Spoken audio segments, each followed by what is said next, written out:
internally. Brand is a consistent experience that your clients receive from one partner to the next. And so we're going to talk about branding. So teamwork is the first thing. In order to serve that client, we believe that strategies 1 and 2, focus on your A clients, grow your B clients. We believe anywhere from 40 to 60% of your business development time should be allocated to that.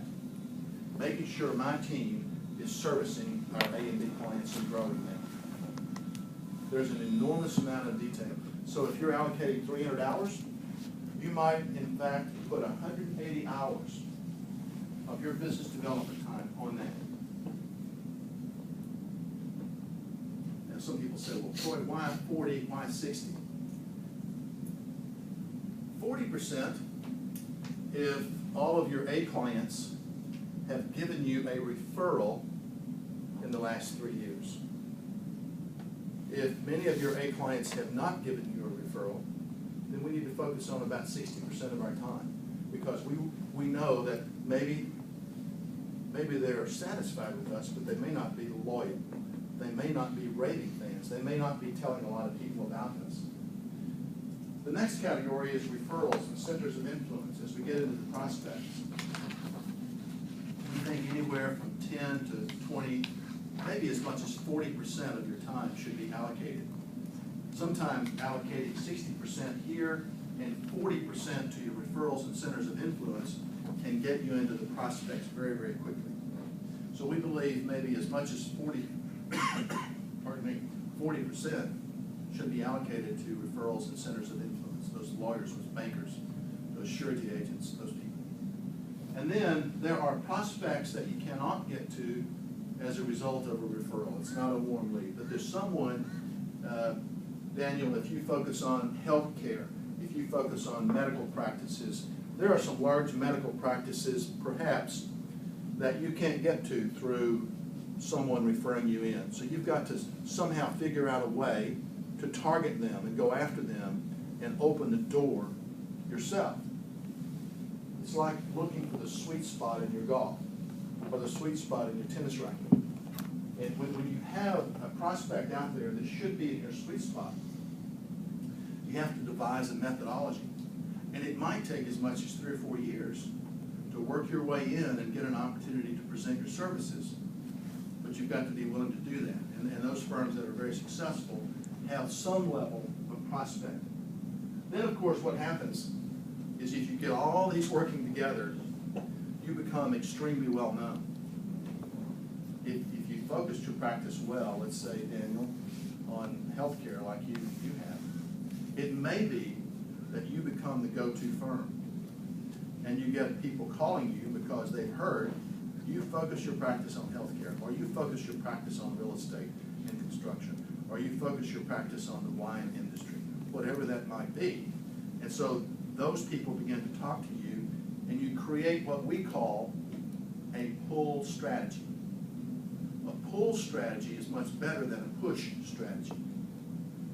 The way you create that is to get your clients and your referral sources talking about you, and you pull them in rather than go out and push your services on them. You become the go-to firm in that industry. So let's talk about teamwork, communications, or what we like to call branding at the foundation. Look at these 4 brands here. These are 4 of the most successful brands today in America. Southwest Airlines, Disney, Starbucks, and the NFL. These brands, what is it that these brands do? These companies, what do they do internally to create that branded customer experience?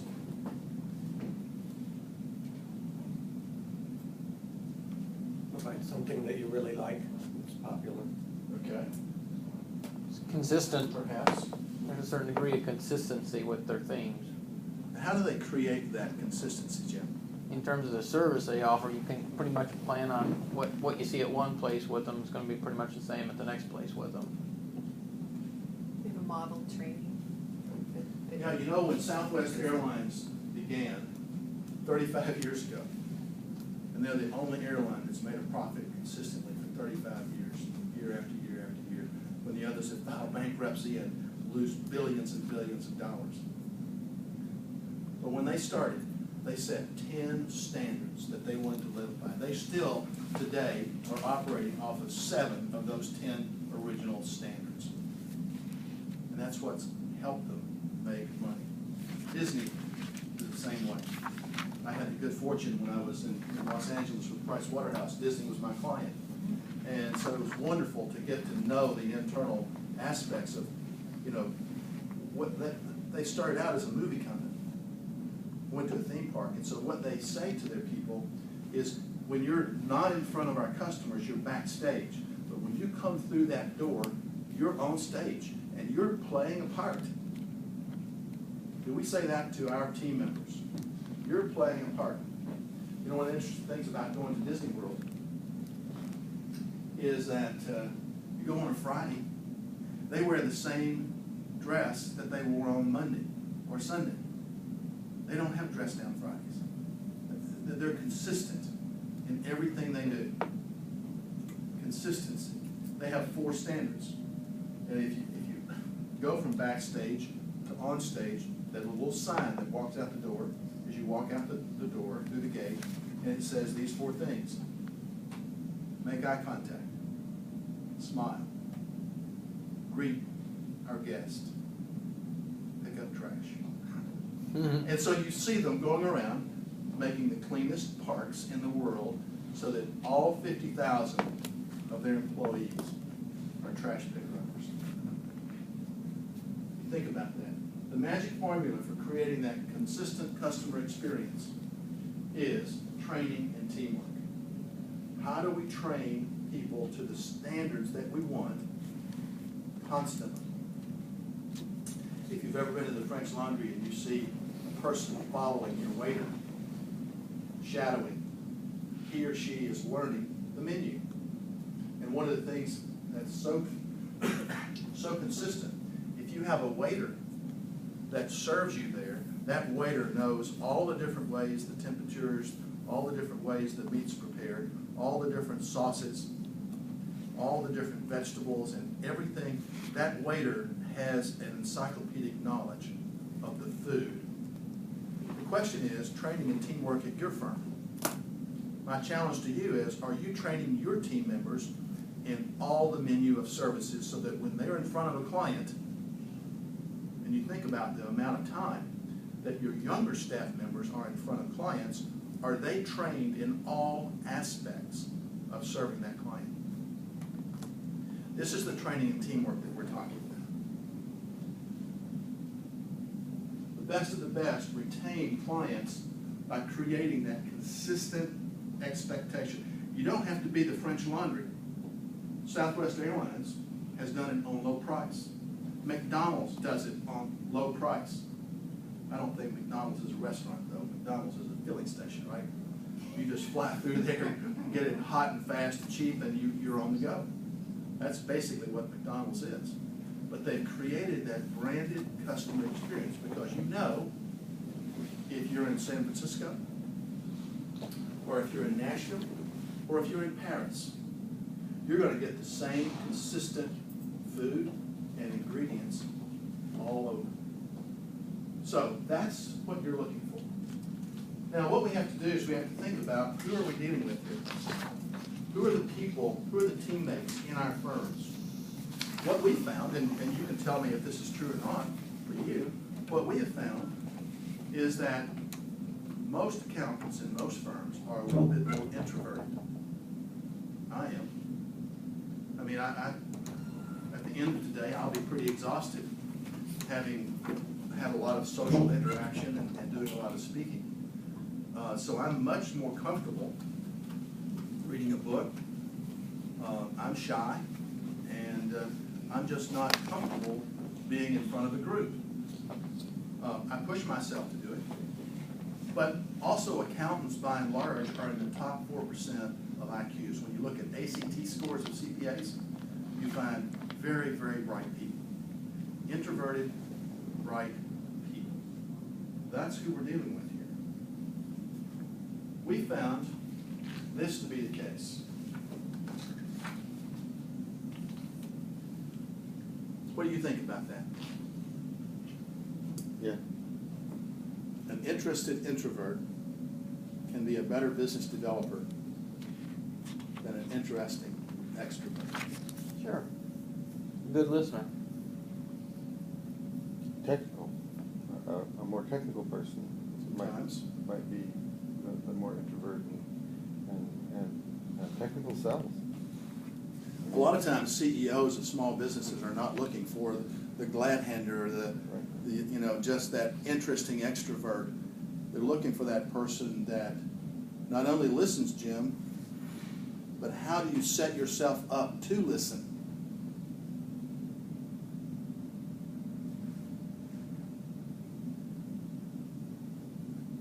One of the great skills of interested introverts and business developers is asking good questions. You ever ask a client, would you give me a plant tour? Would you tell me about your business? How'd you do that? How'd you succeed at that? What happens when you do that? Your client lights up like a Christmas tree. You engage them in conversation, and they love to talk about that, don't they? They do. It's their success. It's their story.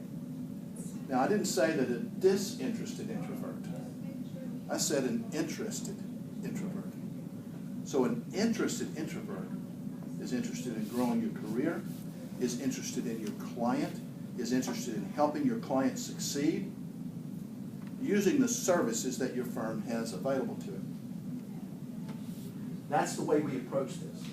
We believe that everybody in this room, if you're an introvert, if you can develop an interest, a fascination in your client's business, those A's and B's those clients you focus on can be very successful.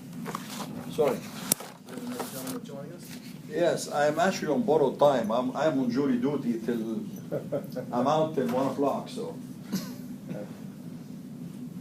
have you join sorry. us.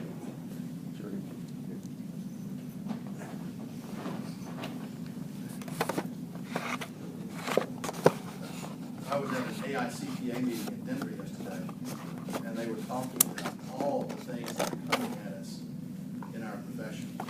How many of you would say to me, Troy, I think that the clients that we work with over the next 5 years, their businesses are become more simple, less complex? How many of you would say it's going to become more complex? Most of us would say that, yeah. So the need for our services is going to be growing.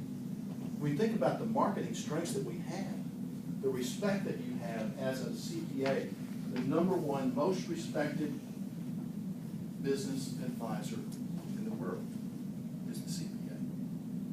It's because you have high integrity. All of these things, you get to have that broad experience, you take an objective approach, and yet so many of us do a great job when it comes to the billable time, but we do a lousy job when it comes to business development time. And these are the big 4 mistakes that we found that firms make in setting up a good business development program. Sarah, and you're working with your firm to do that. It's just not telling people what we expect by not setting some standard.